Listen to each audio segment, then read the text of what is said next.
श्री ओम नमः सिद्धेभ्यः सर्वमंगलमांगल्यं सर्वकल्याणकारकं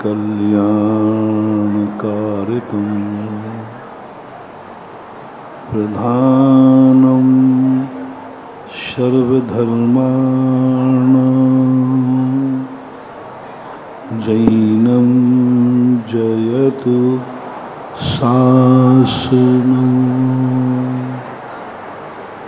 जैनं जयतु शासनं।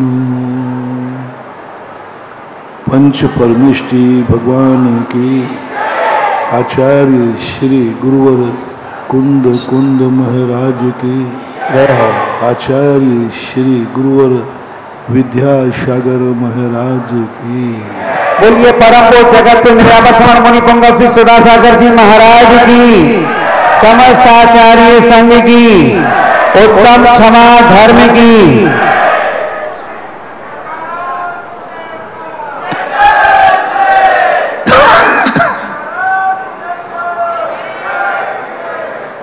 बीच में कोई नहीं बैठे, जो आगे आए वो आगे बैठे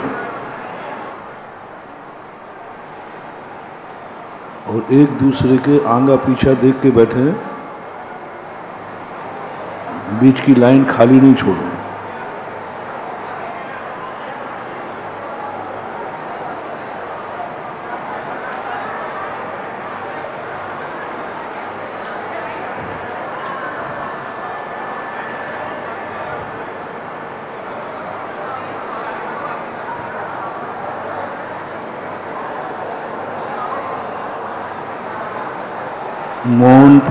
मौन पूर्वक आएंगे, मौन पूर्वक। ओम शांति।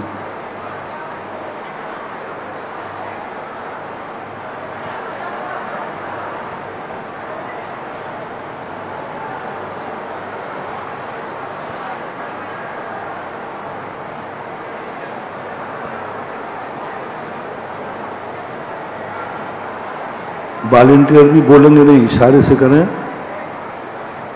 और आगे खाली क्यों छोड़ रहा है?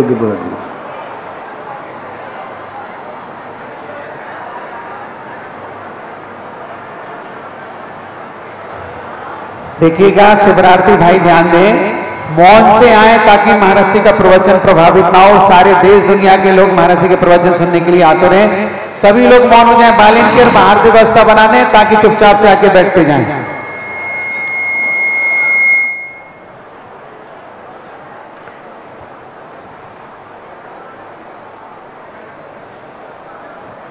प्रकृति कहो, सृष्टि कहो, संसार कहो, दुनिया कहो, छह द्रव्य कहो, सात तत्व कहो, नौ पदार्थ कहो, सारा ये समूचा संसार, जिसे आचार्यों ने प्रकृति की उपमा दी है। और प्रकृति को भारत देश में माँ की उपमा दी है। और जब प्रकृति माँ बन जाती है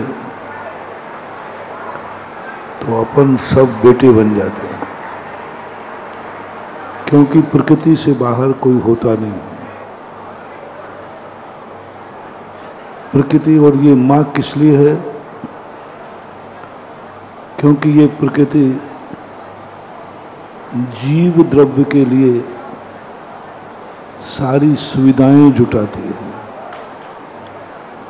माँ का अर्थ होता है बेटे की जो इच्छाएं हैं, आवश्यकताएं हैं, उनकी पूर्ति करने का नाम माँ होता है। सच्ची माँ अपने बेटे को सब कुछ देना चाहती है, उससे कुछ लेना नहीं चाहती। माँ की परिभाषा है, जो देना जानती है, लेना उसके मन का भाव ही नहीं रहता। वो स्वयं की जिंदगी उजाड़ करके बेटे को सुखी करती है। वो अपने आप को दुख का घूंट पी करके बेटे को आनंद की जिंदगी देती है। आज तक मैंने ऐसा नहीं सुना किसी बेटे ने अपनी माँ को किडनी दान दी है। ऐसा जरूर सुना है कि माँ ने अपने बेटे को किडनी प्रदान की है।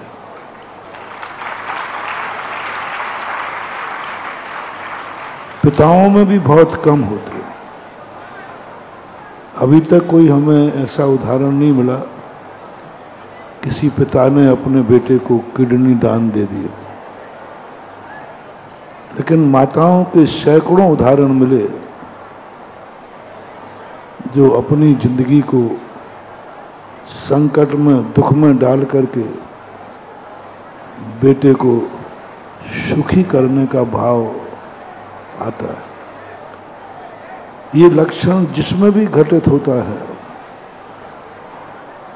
वह भारतीय दर्शनकारों की दृष्टि में माँ की संज्ञा पाता है। गाय को भी माँ कहते हैं क्योंकि वो भी निस्वार्थ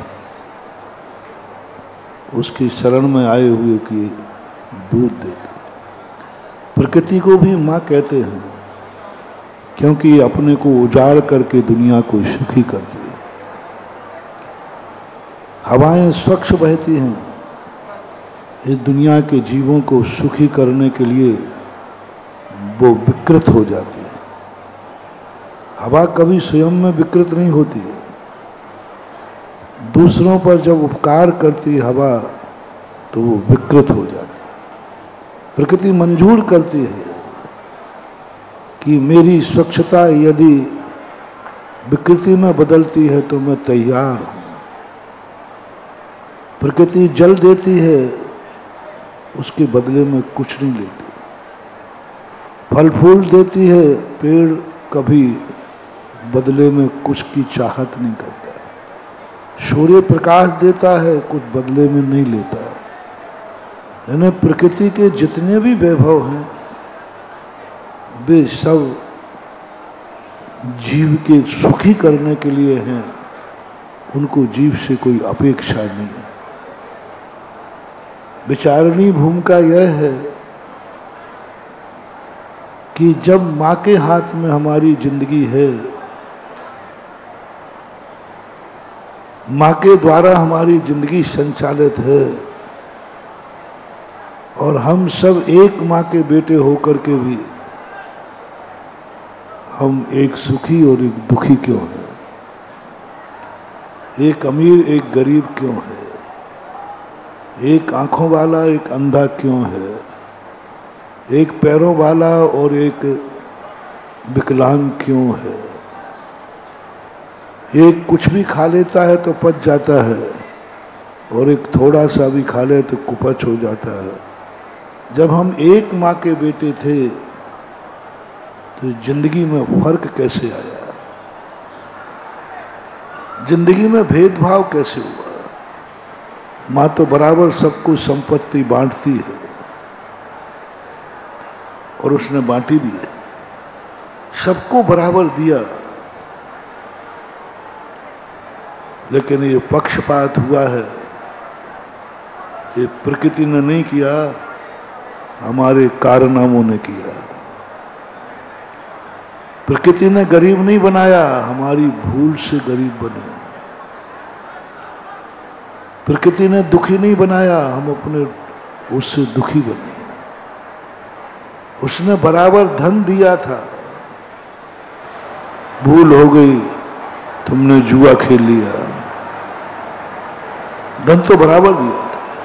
दो भाइयों को माँ ने बराबर धन दिया, एक ने जुआ खेल लिया, एक ने धंधा कर लिया। जिसने धंधा किया वो सुखी हो गया। माँ के द्वारा कोई नहीं, माँ, भगवान, प्रकृति कभी किसी के साथ पक्षपात नहीं करते। हम कहीं उसका ऐसा दुरुपयोग कर लेते हैं। एक व्यक्ति किस रूप में परिणत होता है, अपने आप की जिंदगी को कैसे बना पाता है। जिंदगी जीना भी एक कला है महानुभाव। जिंदगी जीना एक बहुत बड़ी कला है। अमीरी गरीबी से कोई फर्क नहीं पड़ता जिंदगी में, सुख दुख से कोई फर्क नहीं पड़ता जिंदगी में। ऐसे भी महान आत्माएं हैं जो दुख का पहाड़ टूटा है लेकिन चेहरे पर मुस्कान है। ऐसे लोग भी हैं दुनिया में जिन्हें सब तरफ से सुख है, सब तरफ से सुख है, लेकिन चेहरे पर आंखों में आंसू, चेहरे पर मुस्कान नहीं है सब कुछ होकर के। ये मुस्कान कहीं और से आती है जो प्रकृति नहीं दे पाती। ये आंसू कहीं और से आते हैं, प्रकृति नहीं देती। आनंद प्रकृति नहीं देती, कहीं और से आता है आनंद। विषाद कहीं प्रकृति से नहीं आता, कहीं और से आता है। वो खोजो, उसी को खोजने के लिए ये 10 लाख क्षण पर्व आए हुए। हमारी जो आरोपात्मक बुद्धि है, जो हम आरोप देते हैं कि हमारे भगवान पता नहीं हमसे नाराज है, पता नहीं प्रकृति विद्रूप हो गई है, ये जो आरोप हमारे मन में आते हैं, निमित्तों पर आरोप लगाने का परिणाम जो बनता है, यह आरोप महानुभाव बहुत खतरनाक है। हमारी हर समय की आदत पड़ गई है निमित्त को दोष देने की। एक बच्चे के समान माँ कहती बेटा पढ़ाई कर, अच्छे नंबर लाना, फेल हो गया। और उससे कहा गया माँ मैं तो पढ़ता था, मैं तो अध्ययन करता था, तो आपको मालूम मैं दिन दिन भर पढ़ता था। फिर भी माँ पता नहीं क्यों कुछ भी याद नहीं रहा पूरा बदन। माँ बेचारी भोली भाली,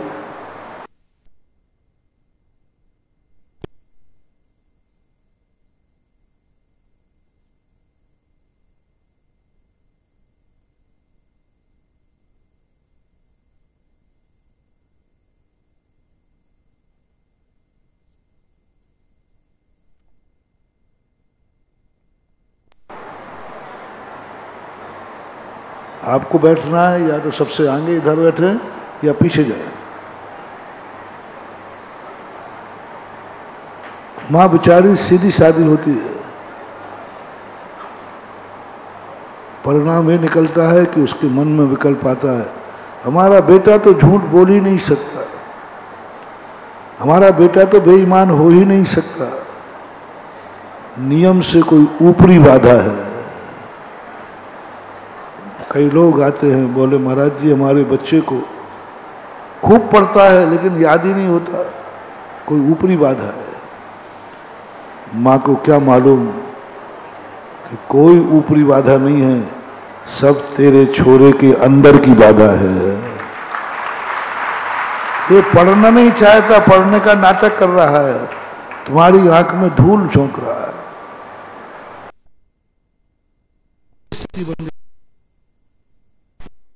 सफल ही नहीं होते, पता नहीं क्या है, कोई ऊपरी बाधा है,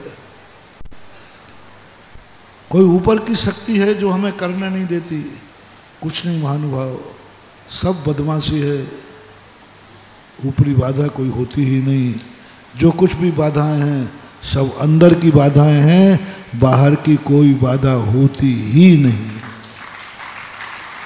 बाहर से भी कोई बाधा हो रही है तो वो भी किसी ना किसी अंदर की प्रेरणा से हो रही। ये सारे भेदभाव, ये सारे पक्षपात क्यों होते हैं? इसके लिए गृहस्थों के खास तौर से ये पर्व आते हैं। खुशियाँ कहाँ से आती हैं, इसके लिए त्योहार आते हैं। दुख और कष्ट कहाँ से आते हैं, इसको जताने के लिए पर्व आते हैं। खुशियाँ कहाँ से आती हैं, खुशी कैसे मनाई जाती है? खुशी का इजहार करने के लिए भारत में त्योहार मनाए जाते हैं। त्योहार जब आता है तो मनाओ खुशी, खुशी में शामिल करो, दूसरे को शामिल करो। जब जब कोई अपनी खुशी को बांटता है, जब कोई अपनी खुशहाली को उजागर करता है, समझ लेना चाहिए वो त्योहार मना रहा है। और जो व्यक्ति अपने दुख को पी रहा है, जो दुनिया के सामने दुख में समता भाव रख रहा है, समझना चाहिए कि ये पर्व का दिन आ गया है। पर्व हमें दुख में जीना सिखाता है, पर्व कभी सुख में जीना नहीं सिखाते। साधना दो प्रकार की होती है, एक पर्व का निमित्त बनने पर साधना करता है और एक बिना पर्व के शाश्वत अपना स्वभाव मान के करता है। जब स्वभाव मान के साधना करता है तब भी वह कुछ प्राप्त नहीं करता, कुछ प्राप्त करना ही नहीं है, मात्र दुख से बचना है, दुख के साधनों से बचना है। जिन कारणों से हमें दुख होता है, जो हमारी जिंदगी को दुखी करता है, इन दुखों से कैसे सहन करें, इन दुखों को कैसे दूर करें, इसी का नाम साधना है। पूरे मुनि व्रत से लेकर मोक्ष मार्ग तक, 14वें गुणस्थान तक कुछ प्राप्त नहीं कराया, कुछ भी प्राप्त नहीं कराया। जो बाधक तत्व थे वो हटाए। जितना हम साध्य से प्रभावित होते हैं, उतने हम साधन से प्रभावित नहीं होते। साध्य की जब महिमा सुन लेते हैं, मंजिल की जब महिमा सुन लेते हैं, फल की जब महिमा सुन लेते हैं, हमारा मन ललच जाता है। अरे मोक्ष का स्वरूप सुनते ही अच्छे अच्छे नास्तिकों को मोक्ष जाने का भाव आ जाता है। मोक्ष की जो महिमा गाई गई है, सब व्यक्ति मोक्ष जाने के लिए तैयार हो जाए। आपसे कहूं कि सारे शिवरार्थी गणों जो बाहर सुनना चाहते हैं, सब हमारा समर्थन करना। सबको मोक्ष जाने का भाव है कि नहीं? किसका नहीं है, किसका है? मोक्ष जाना है? एक बार और बोलो। मुझे जो लाइव में देख रहे हैं उनकी भी आवाज आ रही है कान में, वो भी कह रहे हैं कि ऐसा मोक्ष से हम ऐसे संबोधित हुए हैं, हिप्नोटाइज में हमारा मन हो चुका है। हमें मोक्ष चाहिए, कुछ नहीं चाहिए, कुछ नहीं चाहिए, मुझे मोक्ष चाहिए, मुझे आत्मा का दर्शन चाहिए, मुझे परमात्मा का दर्शन चाहिए। ये ऐसी इच्छाएं हैं जिन इच्छाओं को कोई व्यक्ति रोक नहीं सकता। अब इतना सब कुछ सबने हाँ भर दिया है, सबका मन भी है, ये साध्य है। अब इतना समर्थन, इसका साधन क्या है? इसका साधन क्या है? क्योंकि आपने जब मोक्ष की चर्चा कर ली है तो अब मोक्ष हमें भेजना तो पड़ेगा, पता तो देना पड़ेगा, रास्ता तो बताना पड़ेगा। अब इसका उत्साह बताओ कि मोक्ष जाने का जो साधन है वह तुम स्वीकार करोगे? मोक्ष जाने की भाव तो स्वीकार कर ली, अब मोक्ष जाने का जो साधन है वह तुम स्वीकार करोगे?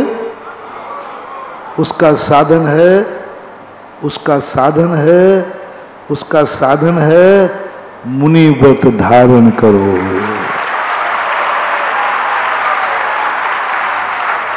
और सभी शिवरार्थी गंधो मोक्ष जाना है, बोलो 10 दिन में जाना कि आज ही जाना? आज ही, अभी लो, कोई बात नहीं है। तो अपने बात बस सभी लोग अपने अपने सिर दुपट्टा से हटाओ और केसवन चालू करो।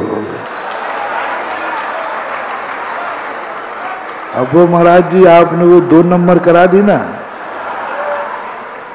हो जाएगा थोड़ी बहुत। साधन के प्रति हम लोभित नहीं हो रहे। नास्तिक वह नहीं है जो मोक्ष नहीं चाहता है, नास्तिक वह नहीं जो सुख नहीं चाहता है, नास्तिक वह नहीं जो संसार से ऊपर नहीं तरना चाहता है। कौन नहीं तरना चाहता? कौन सुख नहीं चाहता है? कौन मोक्ष नहीं जाना चाहता है?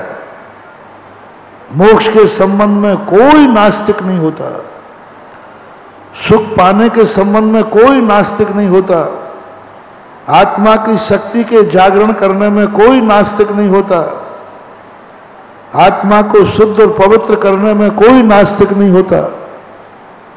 सर्व प्राणी आस्तिक है। नास्तिक की परिभाषा शुरू होती है, वो साधन में रुचि नहीं लगता। मोक्ष तो चाहिए, मोक्ष मार्ग की स्वीकार नहीं करना चाहता। सुख चाहिए, सुख का साधन नहीं अपनाना चाहता।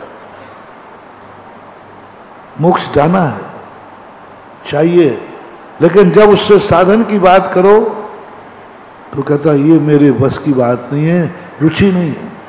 मुनि बनने की रुचि नहीं है, केशवंश करने की रुचि नहीं है, 28 गुण पालन करने की रुचि नहीं है। जितनी रुचि मोक्ष जाने की है, जितनी आकुलता मोक्ष जाने की है, उतनी आकुलता हमारे मोक्ष मार्ग को प्राप्त करने की नहीं। और नीति ये कहती है मोक्ष को जाने की प्रयास करो या न करो, मोक्ष जाने का भाव करो या नहीं करो, लेकिन यदि तुम्हारा सच्चा मोक्ष मार्ग है तो मोक्ष मिलेगा ही मिलेगा, तुम्हें विचार करने की जरूरत नहीं। साधन सच्चा हो, साधन के प्रति रुचि हो, और साधन के प्रति यदि रुचि जाग जाए तो साध कोई बड़ी चीज नहीं। साध पाया नहीं जाता, साध प्राप्त होता है। मोक्ष पाया नहीं जाता, मोक्ष प्राप्त होता है। मोक्ष कोई जाता नहीं है, मोक्ष पहुंच जाता है। कोई भी व्यक्ति आज मोक्ष नहीं जाता, मोक्ष पहुंच जाता है। कोई भी व्यक्ति सिद्ध नहीं बनता, सिद्ध बन जाते हैं। साध्य को कभी प्राप्त नहीं किया जाता, प्राप्त हो जाते हैं। खेत में फसल नहीं उगाई जाती, वो तो उग जाती है। पेड़ पर फल नहीं लगाए जाते, वो तो लग जाते हैं। आज तक किसी ने पेड़ पर फल नहीं लगाया, पेड़ तो लग जाते हैं। पेड़ के फल लग जाते, अपने आप लग जाते, तुम्हें लगाने की जरूरत नहीं। फल का साधन क्या है? तुम्हें फल नहीं लगाना, तुम्हें पेड़ लगाना है। तुम्हें पेड़ नहीं लगाना है, तुम्हें पेड़ का बीज बोना है। बीज बोना है, फल नहीं बोना। फल पाने के लिए कोई पुरुषार्थ नहीं, पेड़ लगाने का कोई पुरुषार्थ नहीं। पुरुषार्थ करना है बीज बोने का करना है। मोक्ष का पुरुषार्थ कहीं है ही नहीं, कहने में आता है। यदि वर्तमान पर्याय को पकड़ें तो मोक्ष पुरुषार्थ गम्य नहीं है, मोक्ष मार्ग पुरुषार्थ गम्य है। और मोक्ष मार्ग में हमारी रुचि नहीं है, मोक्ष मार्ग में कठिनाइयां हैं, मोक्ष मार्ग में हमारी बहुत बड़ी रिक्स है। इसलिए लोग सोचते हैं बिना मोक्ष मार्ग के हमें मोक्ष मिल जाए। और दूसरा कारण 50% कम हो जाएगा।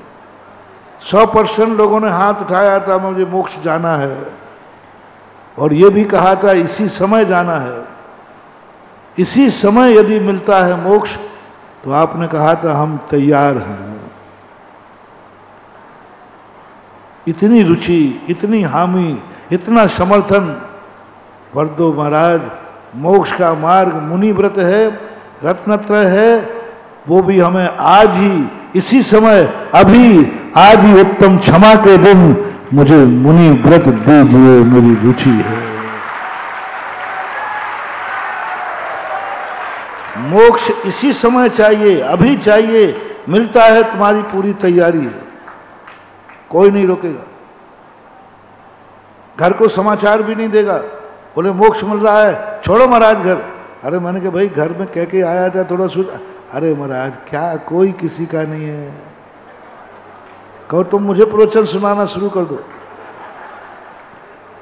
हम कहेंगे भाई सूचना दे दो। बोले और क्या देना, सब धोखे की ठाटी है, कोई किसी का नहीं है, आप तो जल्दी मुझे मोक्ष भेजो और मैं अनंत सुख ले लूं, कर देंगे।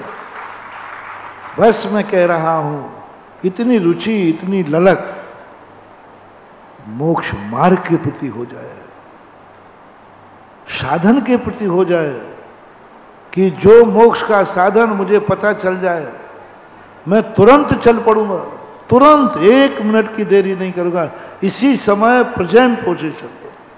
पूज्यवर नेमीचंद महाराज गौमट साहब झटति शब्द का प्रयोग किया, झटति शब्द का प्रयोग किया, झट से तुरंत मोक्ष मार्ग मिल गया, मोक्ष रास्ता दिख गया, 1 मिनट की भी देरी नहीं, 1 मिनट की देरी नहीं, तुरंत वो रास्ते पे चल देगा और रास्ते की जो कठिनाइयां वो शुरू कर देगा। यदि इस समय तुमसे कहा जाए कि तुमने मोक्ष पाने की हाँ भरी है, इसी समय मिल जाता, तुरंत देरी मत करो, केस लॉन्च चालू कर दो।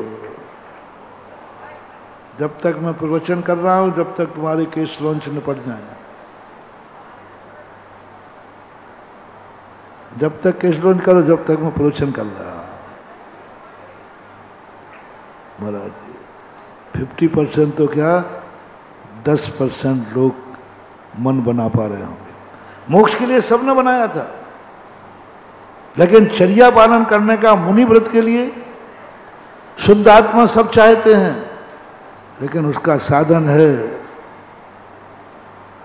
वीतरागता, वो कोई नहीं चाह रहा, संयम कोई नहीं चाह रहा। और ये भूल सबसे बड़ी भूल पड़ी है, इसलिए चाहते हुए भी हमें प्राप्त नहीं है। दूसरी भूल सबसे बड़ी है, जितना हम मुनि व्रत पालन करने के लिए लालायत हैं, साधन के प्रति लालायत हैं, मन करेगा तो महाराज बनूंगा मुनि, बना दो, बन जाऊंगा, अभी हाल आप मना करेंगे। इस मुनि व्रत में बाधक कौन है? जैन दर्शन ने 2 कारण मौजूद किए, एक साधक कारण और एक बाधक कारण। साधक कारण तुम फिर भी स्वीकार कर लोगे, लेकिन इस साधक कारण को प्राप्त करने में बाधक क्या है? जितना पुरुषार्थ हम साध को साधने में करते हैं, उतना पुरुषार्थ यदि हम बाधक कारण को हटाने में कर दें तो साधक कारण में कोई पुरुषार्थ नहीं किया जाता। वो तो स्वभाव है मेरा, जो स्वभाव का कारण होता है उस कारण से भी कोई मतलब नहीं रहता है। मुनि व्रत धारण करना ही नहीं, वो तो हो जाता है। सम्यक दर्शन प्राप्त करना नहीं, वो तो हो जाता है। सम्यक चारित्र प्राप्त करना नहीं, वो तो हो जाता है। मोक्ष जाना नहीं, वो तो पहुंच जाता है, पहुंच जाता है। आत्मा को शुद्ध करना नहीं, वो तो हो जाती है। सूरज में प्रकाश लाना नहीं, वो तो त्रिकालिक है। सूरज में प्रकाश कैसे आएगा? कहाँ? कुछ नहीं लाना, वो तो है। मात बादल को हटा दो, सूर्य का प्रकाश तो प्रकट हो जाएगा। सम्यक दर्शन के प्राप्त करने में पूज्यवर नेमीचंद महाराज ने लब्धि सार के अंदर कहा कुछ नहीं पाना है, सम्यक दर्शन तो मेरा स्वभाव है, पर मिथ्या दर्शन को हटा दो, सम्यक दर्शन चमकता हुआ अपने आप दिख जाएगा। बाधक कारण बन को हम नहीं हटा पा रहे, बाधक कारण पर विचार नहीं कर पा रहे, बाधक कारण को हटाने की हिम्मत नहीं हो रही है, क्योंकि बाधक कारण इतना जबरदस्त है कि तुम्हारी हवेली पर उसने कब्जा कर लिया है। 18 साल तक किसी वस्तु पर कब्जा हो जाए तो कोर्ट केस भी उससे खाली नहीं करा पाते, क्योंकि वो इतने वर्षों से रह रहा है, इतने वर्षों से रह रहा है। अब जल्दी खाली होने वाला नहीं, खाली तो हो सकता है लेकिन जल्दी खाली नहीं होगा, क्योंकि वर्षों से हो गए, 18 साल, 20 साल, 50 साल, 3 पीढ़ी निकल गई जब से वो तुम्हारे मकान में रह रहा है। अब उससे खाली कराना मुश्किल है। इसी प्रकार हमारी जिंदगी में बाधक कारण ऐसा आके बैठ गया है, इसको हटाना बहुत कठिन है। 1 दिन का कब्जा नहीं है, 2 दिन का कब्जा नहीं है, अनादि संबंधित, अनादि काल हो गया, अनंत काल हो गया। इन कर्मों ने मेरी आत्मा पर कब्जा बना रखा है, इनको हटाना हंसी मजाक मत समझो। कानून भी नहीं हटने देगा, धर्म भी नहीं हटने देगा। धर्म कहते ऐसे थोड़ी होता है, इसके लिए कोई विशेष शक्ति चाहिए। तो बाधक कारण को हटाने में हमारी रुचि नहीं है, बाधक कारण को हटाने में हम समर्थ नहीं हैं, बाधक कारण की हमारी शक्ति नहीं है। और बाधक कारण हटने के लिए ही, बाधक कारण को हटाने के लिए ही ये 10 लाक्षण पर्व आए हैं। अभी आपकी पूजा सुन रहा था, चलते चलते 10 लाक्षण पर्व शुरू हो रही थी, उसमें आपने 2 पंक्तियां पढ़ी थी। उत्तम क्षमा मार्दव आर्जव भाव हैं, सत्य संयम तब त्याग उपाव हैं, आकिंचन ब्रह्मचर्य 10 धर्मसार। बड़ी अच्छी लगी। मैंने कहा 4 भाव, कर्म भाव हैं। क्या भाव है? बाधक कारण को हटाना है, बाधक कारण को हटाना है। और बाधक जो उपाय हैं वो बाधक कारणों में नहीं हटाना, भावों से बाधक कारण को हटाया जाता है। और उपाय से बाधक कारण नहीं हटाना, साधक कारण को प्राप्त करना है, यह उपाय है। इनको भाव क्यों कहा? उत्तम क्षमा मार्दव आर्जव, ये भाव है। इनसे कुछ प्राप्त नहीं होना, इनसे तो जो हमारी जिंदगी में बाधक तत्व हैं, कषाय, क्रोध, मान, माया, लोभ, इनको हटाना है, इनको रोकना है। इनको रोकने का कार्य करेंगे, ये कुछ प्राप्त नहीं कराएंगे, कोई आनंद की अनुभूति नहीं कराएंगे, कोई मोक्ष मार्ग नहीं बने। बस जिन कारणों से आप मोक्ष मार्ग में नहीं चल सकते हैं, उन बाधक तत्वों को हटाने का नाम ये 4 धर्म है। उत्तम क्षमा मार्दव आर्जव, ये जो 4 भाव है, उत्तम क्षमा मार्दव आर्जव और शौच, ये जो 4 धर्म हैं, कुछ नहीं करेंगे, ये सब बाधक कारण को हटाएंगे। जो हमारी जिंदगी के लिए बाधक बन रहा है, जो हमारे लिए रत्नत्रय का बाधक बन रहा है, रत्नत्रय का मेन बाधक क्या कहा? पूरे कर्मों को मैंने देखा, रत्नत्रय में बाधक जहां भी आचार्यों ने किया है, कसाय को लिया है। अनंतानुबंधी कसाय सम्यक आचरण का घात करती है, अप्रत्याख्यान देशव्रत का घात करती है, प्रत्याख्यान सकल व्रत का घात करती है, और संजनन यथाख्याचारित का घात करती है। तो ये जो धर्म आ रहे हैं 4, ये बाधक कारण को हटाना है। कौन है मेरी बाधक, कौन है मेरे आनंद में बाधक, कौन है मेरे स्वरूप में बाधक, उसको खोजो, पकड़ो।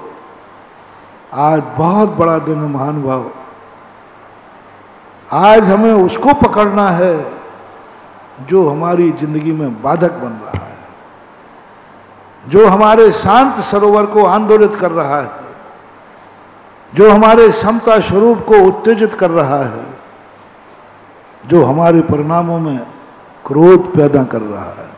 इसके लिए ये कल भी मैंने कहा था, ये साधना के पर्व हैं, ये बाधक कारण को हटाने के पर्व हैं, ये उपादान सिद्धि के पर्व हैं, शुद्ध समय सार तक पहुंचने वाले ये पर्व हैं, पहुंचाने वाले साक्षात समय सार तक। ये 10 धर्मों का जो ब्यौरा है, ये साक्षात 10 धर्मों तक समय सार तक पहुंचाता है। ये 10 धर्मों के माध्यम से हमारे सारे बाधक तत्व दूर हटेंगे। और साधक तत्व में सत्य, संयम, तप, त्याग उपाय है। ये उपाय है, ये साधन है। वो बाधक तत्व को नहीं हटाएंगे, वो साधक तत्व को साधक शक्ति, बाधक शक्ति हटाना है, यंत्र शक्ति। यंत्र शक्ति को साधक बनाना थोड़ा कठिन है। अंतोगत्वा एक बार यंत्र शक्ति को हटाना ही पड़ेगी। वो यंत्र शक्ति आज भली साधक है, लेकिन कल बाधक होगी। ये शरीर भली आज साधक है, लेकिन मोक्ष के लिए बाधक होता है। पुण्य भली संसार में साधक है, लेकिन मोक्ष के लिए बाधक है। ये मुनिव्रत भली साधक है आज, लेकिन मोक्ष के लिए बाधक है। ये रत्नत्रय मोक्ष मार्ग है, लेकिन मोक्ष में जाने के पहले हमारे रत्नत्रय काम नहीं करेगा। सिद्धों में रत्नत्रय नहीं होता। वे मुनि की कोटि में नहीं आते, वे तपस्वी की कोटि में नहीं आते, वो सब उनका अभाव रूप हो जाता है। ऐसी दशा में जब हम 10 धर्मों के संबंध में सोचते हैं, अब कैसे बचें उस बाधक तत्व को। क्षमा की बात नहीं कर रहा हूं, क्षमा धारण नहीं करना। आज ये देखना है कौन है ऐसा बाधक तत्व जो हमें क्रोध पैदा करता है, घृणा पैदा करता है, हमारे शांत समूह को आंदोलित करता है। वो कौन है? कौन है? क्यों आता है क्रोध? जो मेरा है ही नहीं, जिसको मैं चाहता नहीं हूं, वो जिंदगी में आ क्यों जाता है? मैं कभी नहीं चाहता कि मुझे गुस्सा आए, कोई नहीं चाहता, फिर भी आ जाता है। क्यों? कारण क्या है? क्या परिणति बनी जो हमारा क्रोध आया? महानुभाव, क्रोध का आने का मूल कारण क्या है? और आज का क्रोध, आज का क्षमा धर्म क्षमा मांगने का नहीं है। उत्तम क्षमा के दिन क्षमा नहीं मांगी जाती। उत्तम क्षमा के दिन वो क्षमा वाणी आएगी तब कर लेना। आज किसी को क्षमा मांगने का दिन नहीं है। आज के दिन क्षमा नहीं मांगी जाती। क्षमा मांगने से उत्तम क्षमा धर्म नहीं लागू होगा। आज सबसे बड़ा दिन है, आज क्षमा करना है। मांगना बहुत सरल है, क्षमा मांगना बहुत सरल है, क्योंकि गलती हमने की है, मांग लो भाई क्षमा। एहसास है, महसूस है हमारी गलती हुई है, लेकिन क्षमा करना बहुत कठिन, बहुत कठिन है। करोड़ों करोड़ों बार जब व्यक्ति क्षमा मांग लेता है, तब कहीं दुर्लभतम दुर्लभ है जो कि वो क्षमा कर देवे, क्षमा कर देवे। पूरी पूजा की पंक्तियां आपने पढ़ी होंगी। तुमसे कोई गलती हुई है, तुमने क्रोध किया है, तुमने कोई अपराध किया है, इसलिए क्षमा मांगो। पूरी क्षमा धर्म की पूजा में कहीं नहीं आया, कहीं नहीं आया कि तुमने किसी का घर उजाड़ दिया, तुमने किसी की वस्तु छीन ली, तुमने किसी को धन छीन लिया, तुमने किसी का अपमान कर दिया, मार दिया, इसलिए तुम क्षमा मांगो। पूरी पूजा आप पढ़ लीजिए। आज प्रतिक्रमण का दिन नहीं है, आज क्षमा मांगने का दिन नहीं है। कोई किसी से क्षमा मांगने का सवाल ही, वो है ही नहीं क्षमा धर्म। फिर उत्तम क्षमा क्या है? आज कितना भी बड़ा तुम्हारा दुश्मन हो, कितना भी बड़ा तुम्हारा नाश करने वाला हो, आज तुम्हें उसको क्षमा करना है। ढड़ते निकारे तन विदारे बांध वह विधि दुख कर। क्या क्या भरा, क्षमा करना नहीं। अभी तो मैं पिट रहा हूं, अभी तो मेरे ऊपर पहाड़ टूट रहा है, अभी तो मुझे लूट रहे हैं, सब दुख दे रहे हैं। यहां क्षमाधन प्रकट होना चाहिए। लोगों ने मान लिया कि हमसे गलती हो जाए हम क्षमा मांग लेंगे, कोई क्षमाधन प्रकट नहीं हो जाए। तुम्हारे प्रति जिसने गलती की है उसको तुम क्षमा कर दो तो वो क्षमाधन प्रकट होगा। होता नहीं, होता नहीं।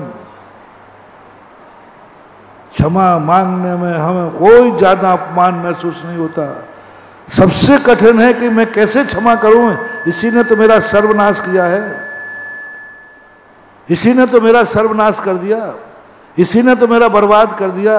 यही तो सारी जड़ है, मैं कैसे क्षमा कर दूं। और बहुत कठिन धर्म मान हुआ। 10 धर्मों में सबसे ज्यादा कठिन धर्म है आज का, सबसे कठिन धर्म।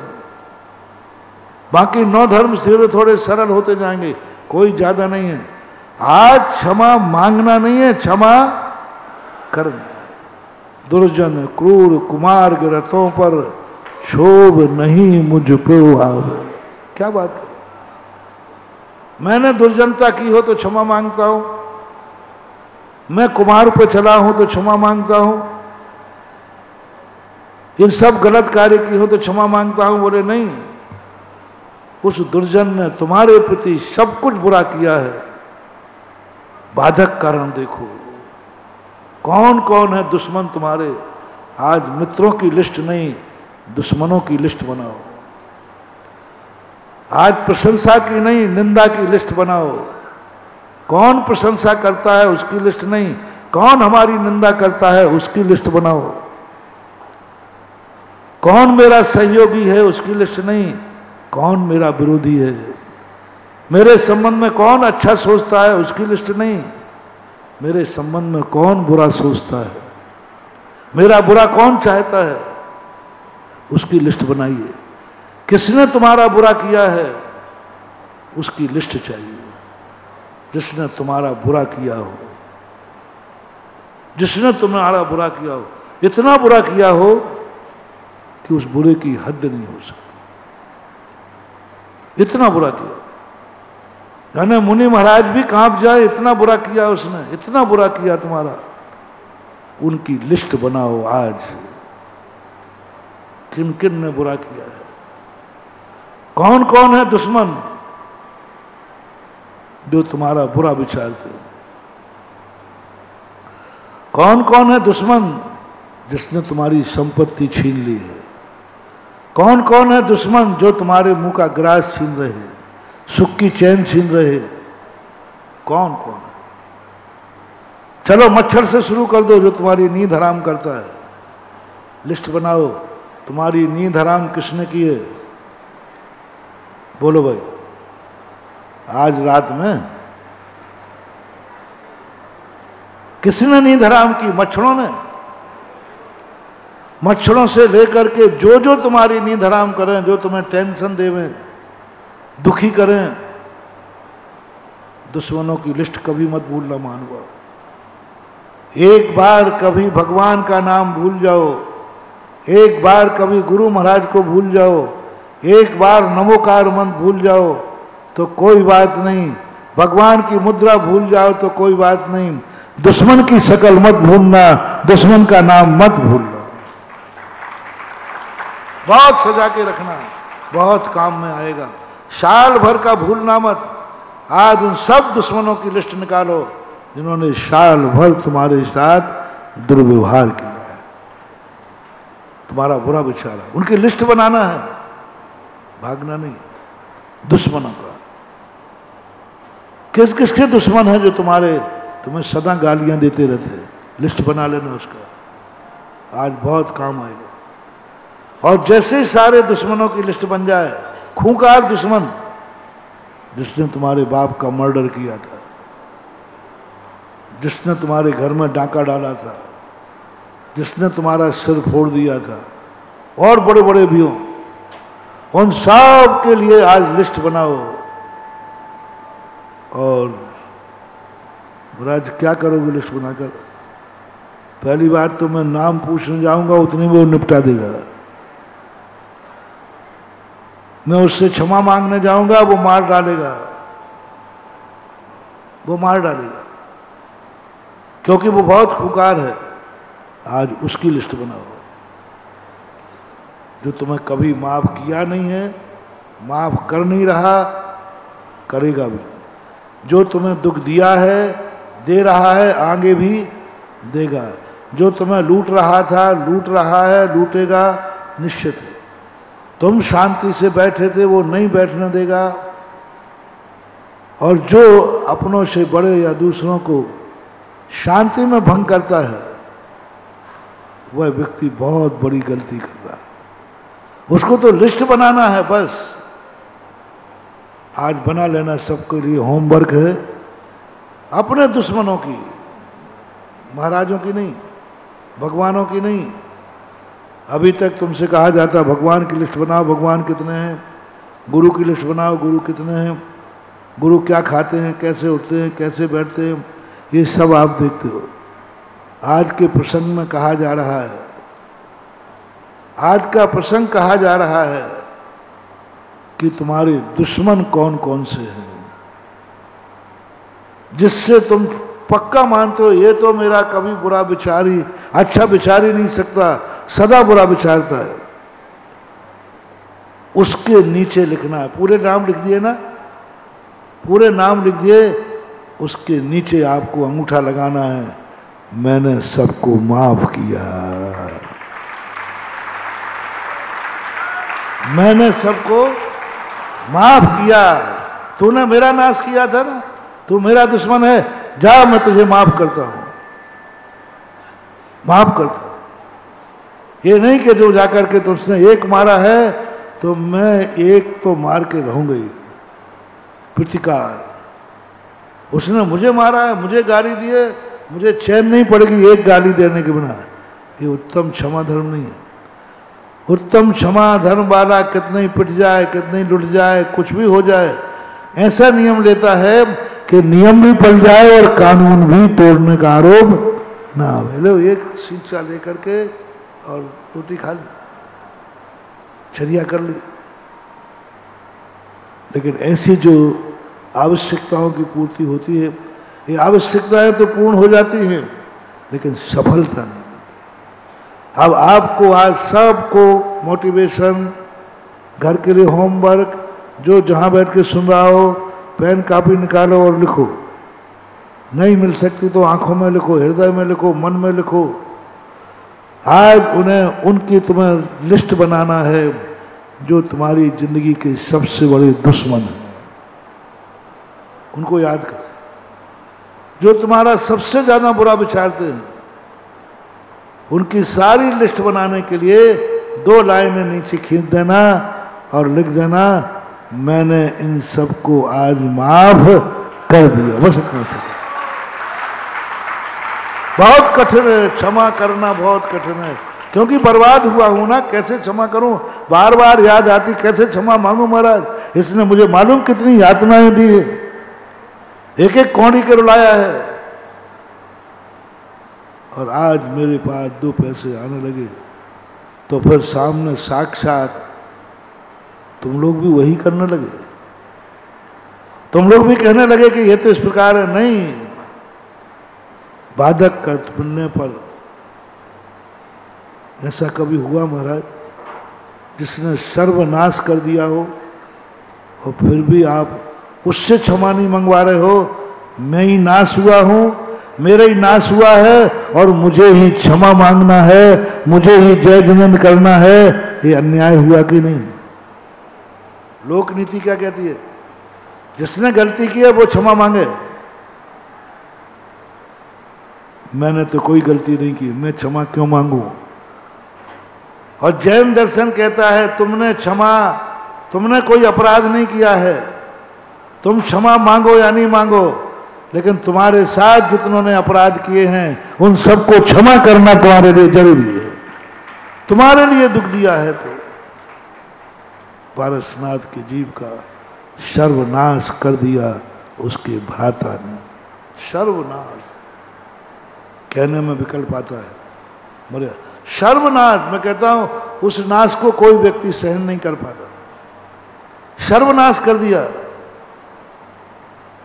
क्षमा तो उसको मांगना चाहिए जिसने सर्वनाश किया है।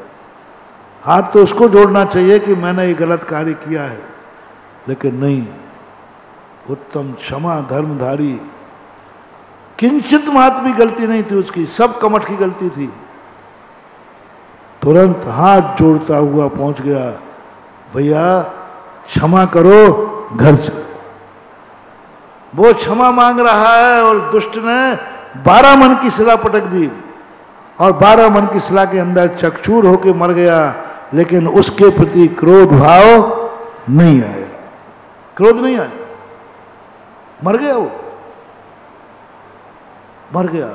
आज के उत्तम क्षमा के दिन दुश्मन के हाथ से मरना पड़े तो मर जाओ, लेकिन दुश्मन ने जो गलती की है उस अपराध को क्षमा करने का भाव लाओ।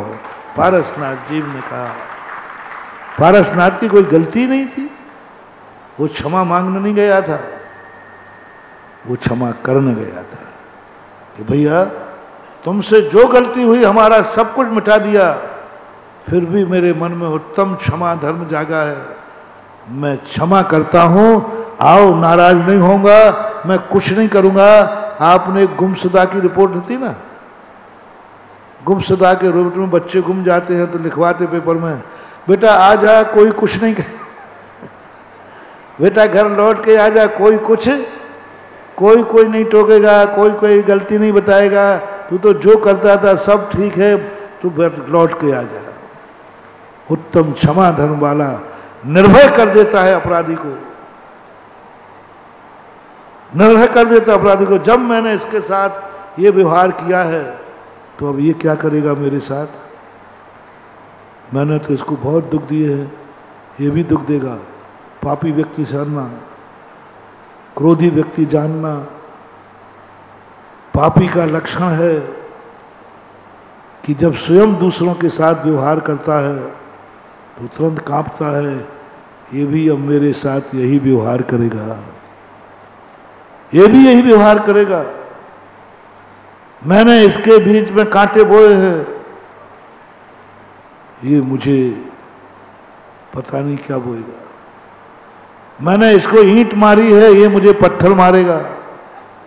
नहीं, एक बार मेरा एक प्रवचन ललितपुर में तामा पीतल बाजार में हुआ करता था, संभवतः 92 की बात है।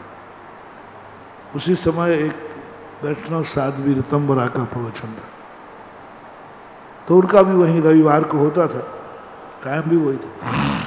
तो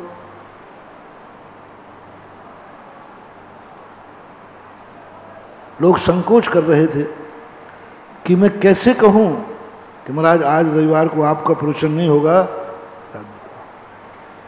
मैंने कह दिया नहीं, हम अगले रविवार को कर लेंगे, इस रविवार को उन्हीं का करना हो जाना था।